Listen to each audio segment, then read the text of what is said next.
তো hey guys, welcome আবার একটা নতুন ভিডিও নিয়ে। তো আমি আর আমার বন্ধু তিনজনায় বেরিয়ে পড়েছি রং খেলার জন্য। দেখতে পাচ্ছ অলরেডি আমরা রঙিন হয়ে গেছি পুরো বাইকে যেতে যেতে। আর সবাইকে হ্যাপি হোলি।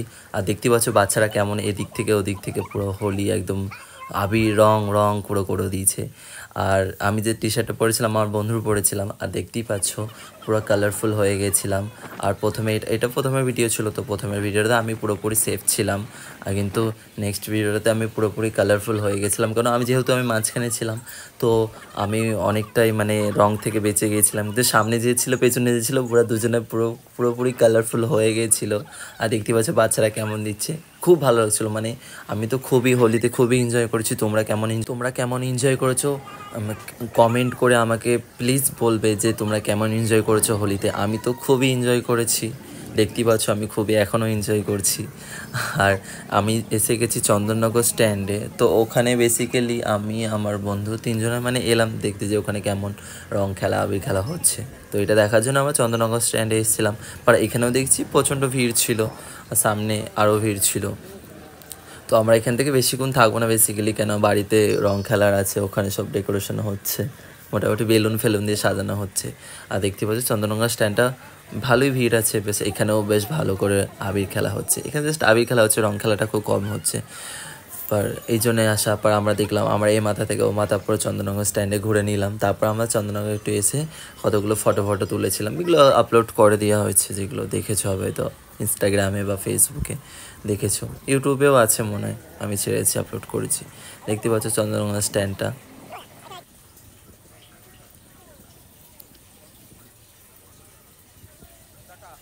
তো আমরা একটা বসন্ত উৎসবে গিয়েছিলাম ময়দানে, আর ওখান থেকে আমরা একটা রক বলে জয় বাংলা জয় রক এটা একটা শিখে এসেছি। এটা বেশ খুব ভালো লাগছে, খুব এনজয় করছিল। রক রক কি বাংলা রক এসি কি সিঙ্গারটার নাম ছিল বা কিছু ব্যান্ডের নাম ছিল।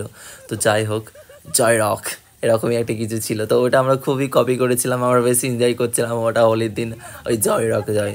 তো আমরা বাড়িতে এসে পড়েছি, দেখতেই পাচ্ছ বেলুন দিয়ে সাজানো হয়েছিল। আর এখানে একটা মাটির হাঁড়িতে দই ফই যা রাখা হয়, যেটাকে বলে মাটকি ফোর কিছু একটা বলে, তো ওটাও হয়েছিল। আর দেখতে পাচ্ছ এটা সকালকার ভিডিও, তো আমি এটা সকালে শ্যুট করেছিলাম, যেহেতু ডেকোরেশন হচ্ছিলো তখন ডেকোরেশন করা হচ্ছিলো। আর দেখতে পাচ্ছ বেলুন দিয়ে সাজানো হয়েছে, বক্সও লাগানো হচ্ছিল। তারপরে ডান্স চালু হয়ে গেছিলো, দেখতেই পাচ্ছ সবাই কেমন ডান্স করছে। আর পমপমকে দেখতেই পাচ্ছ, পমপম কেমন শাড়ি টাড়ি পরে ওকে পরানো হয়েছে। অ্যাকচুয়ালি ওকে শাড়ি টাড়ি পরানো হয়েছে, ও নিজে থেকে পরেনি, ওকে পুরো কালারফুল করে দেওয়া হয়েছে, ওকে শাড়ি টাড়ি পরানো হয়েছে। আর দেখতেই পাচ্ছ আমরা কেমন এনজয় করছি। আর তোমরা প্লিজ কেমন এনজয় করেছো হোলিতে কমেন্ট প্লিজ করবে কমেন্ট যে তোমরা কেমন হোলিতে এনজয় করেছো। আমরা তো খুবই এনজয় করেছি, দেখতেই পাচ্ছ কেমন ডান্স। আমরা সকাল 1টা থেকে আমরা পুরো একদম 4টে বন্ধু পাস ডান্স করে গেছি, আর খুবই এনজয় করেছি, খুবই রং মেখেছি। আমার তো এখনও মানে গা দিয়ে এখনও রং বেরোচ্ছে। আমি 2-3বার চান করেছি, তবু তার সত্ত্বেও রং উঠছে না। জানি না কী রং লাগানো হয়েছে, আমাকে মনে হচ্ছে বাঁদর রং লাগানো হয়েছিল। আমার মুখটা এখনও লাল হয়ে গেছে, কিছু ভিডিওতে এখনও ফটোতে দেখতে পাবে যে আমার মুখটা এখনও লাল আছে। আর দেখতেই পাচ্ছ আমরা কেমন এনজয় করছিলাম। তারপরে সবাইকার মানে গেঞ্জি জামা যা ছিল সব ছিঁড়ে দিতে, প্যান্টটা ছেঁড়া হয়নি, বাদবাকি সব কিছু ছিঁড়ে দেওয়া হয়েছিল। আর আমার ক্যামেরাম্যানটাকেও আবির মাখাতে চলে এসছে। তো দেখতেই পাচ্ছ কারো গায়ে একটাও জামা নেই, গেঞ্জি নেই, সবাইকে ছিঁড়ে ফেলে দেওয়া হয়েছে। আমারটা তো আমি বন্ধু জামা পরেছিলাম, আমার বন্ধু জামাটাও নিজেই ছিঁড়েছে। আমি খুবই ভালো মানে এনজয় করেছি। আর দেখতেই পাচ্ছ আমি টেনে নিয়ে যাচ্ছি, চলো ডান্স করবে চলো। তুমি দাঁড়িয়ে থাকলে কি হবে নাকি?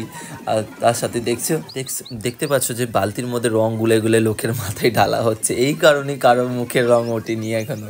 আর দেখতে পাচ্ছ আমরা খুবই এনজয় করছি। তো তোমরা কেমন এনজয় করলে কমেন্ট করবে।